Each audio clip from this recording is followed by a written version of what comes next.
isang pagsubok sa buhay na first time ko lang din pong maranasan at ma-experience na ang pagsubok pala, pag nasa harapan mo na, mamimili ka to go or not to go. Hallelujah! Sa mga nagdaang araw, napakarami pong pagsubok ang dumating sa loob ng isang buwan na to na akala ko po ay hindi ko makakayanan. Pero salamat sa Panginoon dahil sa biyaya niya, titindig ako. Amen. Sabi nga po sa Santiago, open your Bible sa Santiago 1, verse 2 and 4. Meron din po sa English, kung gusto niyo po ng English, pwede na po rin yung tignan. Sabi po niya dito sa kanyang salita ng Diyos na ipinatid kay Santiago, mga kapatid, magalak kayo kapag kayo'y dumaranas ng iba't ibang pagsubok, sapagkat alam ninyo na lalong magiging matatag ang inyong pananampalataya. Matapos ninyong pagtagumpayan ang mga pagsubok na yan, at dapat kayong magpakatatag hanggang wakas upang kayo'y ganap at walang pagkukulang. Hallelujah! Purihin ng Diyos. Tayo na po ay maging ganap at walang pagkukulang pagka ating pong harapan ang ating pagsubok na haharapin natin sa buhay. Sabi po, ang meaning ng iba't ibang pagsubok ay tumutukoy sa pag-uusik ng mga kaguluhan galing sa sanlibutan o kay Satanas. Hallelujah! Totoo po na pakaraming pagsubok ang dumating sa buhay natin. Lalong-lalo na po kung ang pagsubok na ito ay mararanasan natin ng mga mananampalataya. Minsan nga po, may pagsubok na di natin makayanan. Lalo na kapag ang ating problema ay patungkol sa pamilya at pinansyal. Minsan, naitanong na natin sa ating sarili, kaya ko ba ito, Lord? Kaya nga ba natin? Na para bang gusto na natin give up or takbuhan na lamang ang mga problema. Pero, mali pala ang mga ganong pag-iisip. Dahil may layunin ng Diyos sa bawat pagsubok na ating kinakaharap kung paano natin ito haharapin. Di sarili nating lakas, hindi sa lakas ng pinagkaloob ng ating Diyos sa bawat isa kalakip na may pagtitiwala. Totoo po yun na minsan, ay tanong ko din po sa sarili ko, lalo na po pag ang pamilya na ang ating pinangsangkutan. Lalo na po yung mga past few days, sa pagsubok na nagkasakit ng aking kapatid. Na totoo po yun na ibibili mo na lang para sa sarili mo na ibibigay ko ba ito o hindi. Pero dahil nga po, alam na po naman natin ng Pilipinas, na on the last minute, na yung between life and death na sinasabi, hindi po pwede pumunta ng BOE kung wala pong pera. At ang kapatid ko ay ayaw magpa-BOE dahil siya po ay nahihiya na sa aming humingi ng tulong. Pinagalitan ng buti na lang po, tumawag ang kapatid ko. Siguro talaga po yung nananalangin din siya na without na magsalita siya to the Spirit, salamat din po sa Panginoon dahil kung naagapan po sana na mas maaga, nagkaroon po siya ng mild stroke. Sabi ko nga, yung time na yon, kung hinayaan mo sanang nauna ka na muna magpunta, hindi ka nagkaroon ng mild stroke, kaya lang, wala nang sisiyan. Kaya nung kinausap ko siya, medyo utang na siya at umiiyak siya. So, ang gagawin po natin, i-encourage na lamang po na, sabi nga po, no work, no pay. Sabi ko, sige, kung ano yung makakayanan namin itutulong sa'yo, yun ang ibibigay namin sa'yo. Na huwag mo nang isipin, kasi pag inisip mo yung problema, lalo kang aatakin, mas lalo kaming mahihirapan, mas malaki. Kaya, to make the long story short, 3 days lang po sa BOE, 36,000. But praise God, dahil po, meron po siyang PhilHealth, at ginagamot na lang po siya ngayon, ang gastos niya is 700 a day. At sabi ko sa kanya, ang pwede ko ibigay sa'yo is, manalangin lang ako para sa'yo. Tulungan mo rin ang sarili mo na yung faith na magpapagaling sa'yo, ikaw yun. Dahil ako nandito lang ako sa Japan, ang pwede namin ibigay sa'yo is financial na kaya lang namin ibigay sa'yo. Praise God, sa pagsubok na yun na kalakip ang pagtitiwala ko sa Panginoon na pagagalingin niya ang kapatid ko. At ito po, isang katanungan, paano ba natin harapin ang mga pagsubok? Ito po yung pinaka pagsubok sa atin na bilang mananampalataya. Kung kaya ba natin? Di po ba? Sabi niya ito, sapagkat ang mga pagsubok ay kailangang harapin ng mga mananampalataya na may kagalakan. Ang hirap po yata yun. Pero nasubukan ko po yun. Nahinarap ko na yung overwhelming joy because God is with me and all I trust my Lord sa pagsubok na yun ay binigay niya sa akin. Sapagkat iingatan kayo ng kapangyarihan ng Diyos samantalang hinihintay ang kaligtasang nakalaang ihayag sa katapusan ng panahon. Na makikita po natin sa 1 Peter 5:6. Sa 1 Peter 5:6 po na basahin na lang po natin sa bahay. Then sa letter B, bukod dito, dapat magalak ang mananampalataya sa mga pagbabata sapagkat nagbubunga ito ng pagtsatsaga at ang pagtsatsaga ay nagbubunga ng katatagan. At ang katatagan ay nagbubunga ng pag-asa. So nakita po natin dito na ang pagtsatsaga po pala ay nagbubunga ng katatagan. Na kung wala naman pong katatagan, ito din po ay nagbubunga ng pag-asa. So sa tatlong ito, kailangan po, sabi nga po, pag nagbunga na ito, kailangan maging matatag tayo sa ating mga desisyon. Na once na natin binitawan natin ang isang desisyon, ito po ay panghahawakan natin. Na alam po natin sa pamamagitan ng binibigay na kalakasan ng Lord, ito po ay magbubunga ng pag-asa. Sabi nga po, habang may hininga, may pag-asa. Amen po? Amen. At sa letter C, magdiwang kayo at magalak sapagkat malaki ang inyong gantimpala sa langit. Hallelujah! Kailangan pala, tayo po'y laging nagagalak. Dahil sabi nga, magalak. Dahil pag inisip natin, tayo po'y papangit. Lalagas ang buhok.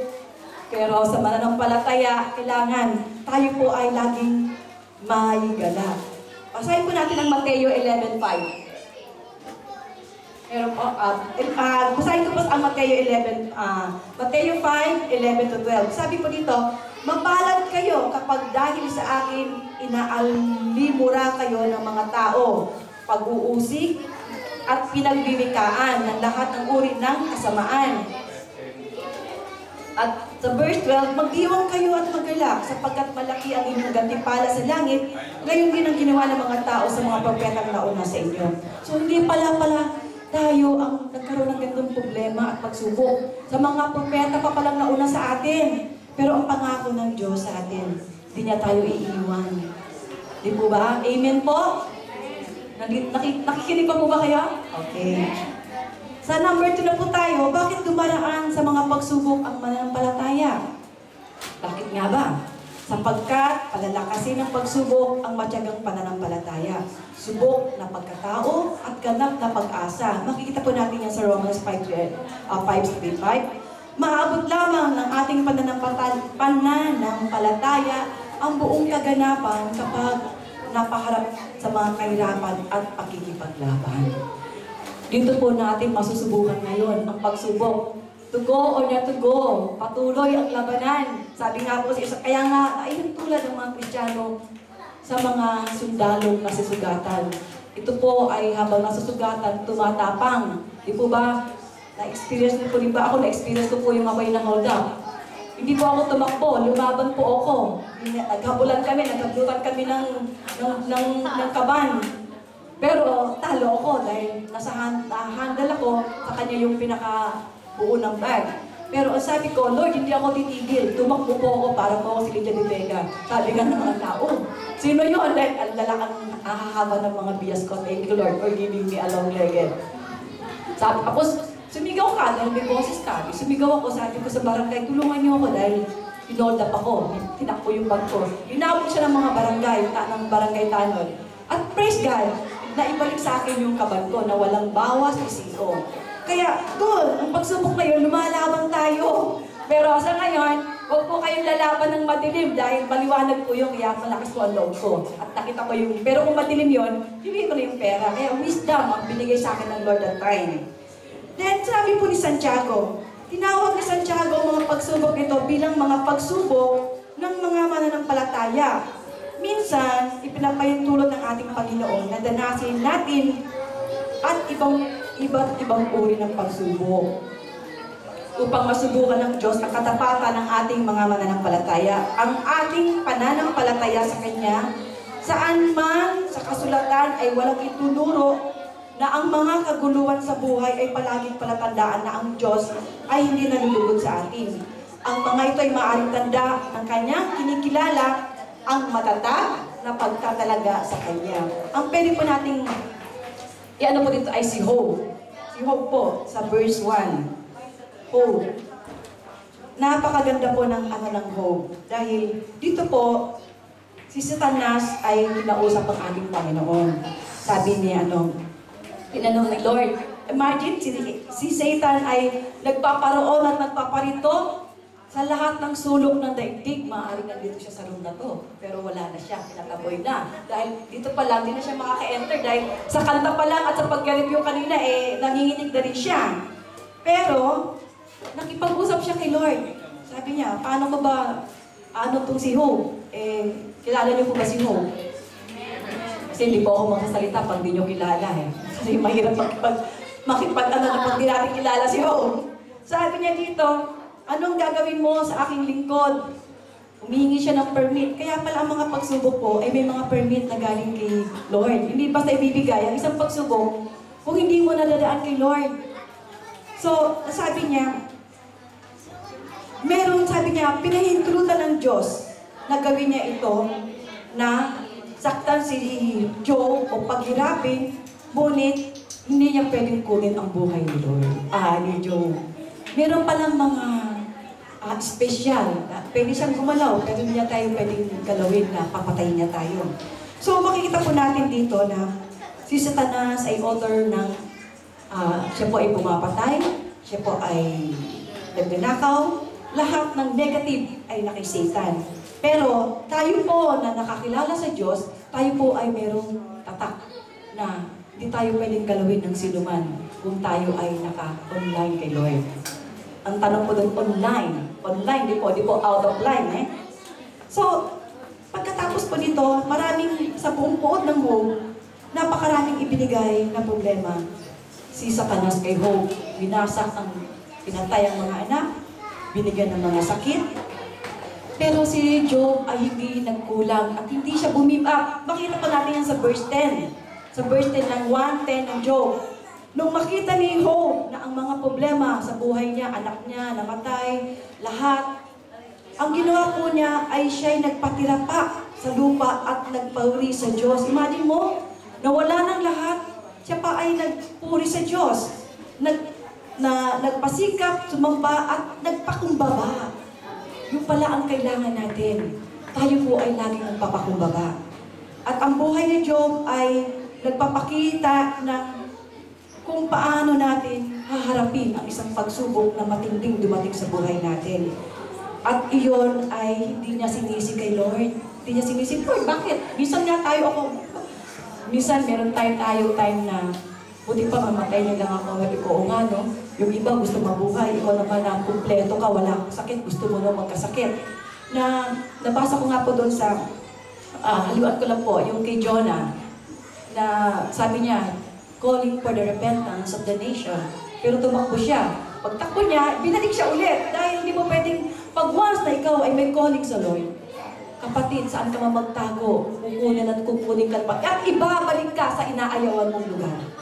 Aayawan mo, pero ibabalik ka in God's perfect time na hindi po natin alam. Na ang sabi niya, itapon mo ako sa dagat, isipin mo, nagdala siya ng dahil sa kanyang katigasan ng ulo. But, ang sabi ng Lord, sinisipan niya, hindi mo pinatay ang mga tao sa Ninive dahil, kilala niyo po ba si Jonas?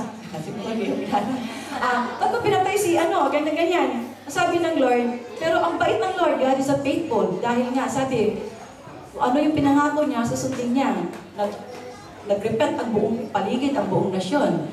Tapos, si Jonah nagre-reklamo, bakit ayaw niya na-save ang tao? But sa pagsubok ngayon na ibinigay sa kanya, binigyan pa rin siya ng Lord. Doon po ako na parang nagising ako na binigyan niya ng isang halaman at pinagpahinga siya. Pero pinatay din ng Lord, binigyan ng uod. At ang sabi niya, mas gugustuhin mo, natutuwa ka at naawa ka na matay ang isang halaman kaysa mga tao. Ganon din po na pag tayo po ay binigyan ng pagsubok ng Lord, always humble ourselves unto God. Huwag po tayong magmayabang na porket binigay ng Lord. Sabi nga, a blessing is not all the blessing. but the blesser is always faithful unto us. Amen. At ito po yung pinaka-highlight ng encouragement word. So, i-Englishin ko na po. Hallelujah. So, we have to face trials with great joy because God is in control. He is sovereign. Even in our pain, yung deepest pain po natin, even in our troubles, through it all. Alala ko yung kantang through it all. Through it all, I learned to trust in Jesus. I learned to trust in God. So, through it all, we will depend on the Lord. All His love, love is transforming us, perfecting us, completing us. James 1:2 po, yung po, binalik ko lang po. And dear brothers, beloved brothers and sisters, when trouble come your way, consider it an opportunity for great joy. For you know that when your faith is tested, your endurance has a chance to grow. Yung pala, kung matetest ang ating pananampalataya, nag-grow pala tayo as a Christian, as a believer. So let it grow, let it grow, let it grow. For when your endurance is fully developed, you will be perfect and complete, needing nothing. Always be full of joy in the Lord. I say it again, rejoice, rejoice. Sa Philippians 4:4 po, na ano man po ang dumating sa ating pagsubok, financial, napakanap. Hindi pwede natin sabihin pera lang eh. Dahil ang pera, kakabit na po yan ng tao. Di po ba? Kaya lang daw po, magiging root of all evil, pag tayo po ay nagpadala sa pera. Kaya nga po ang pera nilagyan ng tao. Dahil ang pera, kaya ang meaning ng tao, ang tao ang magdadala sa pera. Huwag po yung, ay may pera ko, huwag po daw yun. Kaya sa pagsubok natin, hinaharap natin ngayon, ano man po ang pagsubok. Sabi nga po, ng isang bagyo, lilipas din po yan eh. Lilipas din po ba? Kung ito man po yung baha, mawawala din po yung baha na yun. Kung tayo po ay, sabi nga, sa mga propeta na nagdaan, nakikita po natin, nag-iwan sila ng isang encouragement sa Bible, na ganap, na buhay ang salita ng Diyos. Kaya sabi nga po sa awitin na, hindi ko maaro. But all we have to do is just to trust the Lord, and believe the Lord. Amen. Salamat po. Salamat po. Na-encourage po ba kayo? Amen.